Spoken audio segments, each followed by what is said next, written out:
Hi, I'm Sean with Autel. Recently, we added advanced functionality to the MX808, IM508, and TS608. Today, let's walk through the process to get the update installed.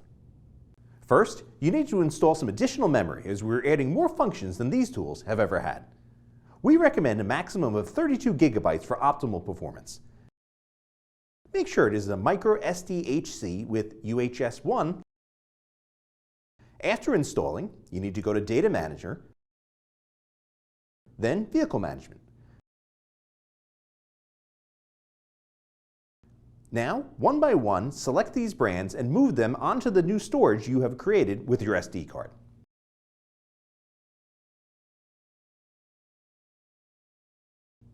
After this is complete, return to the main MaxAssist screen, then choose Update.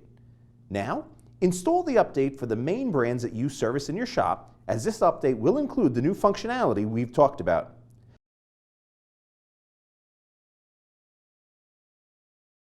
If you encounter any issues, you can always call us at 1-855-AUTEL-US for one-on-one help with our US technical support team. As always, for more information on our full family of products, be sure to visit us at autel.com.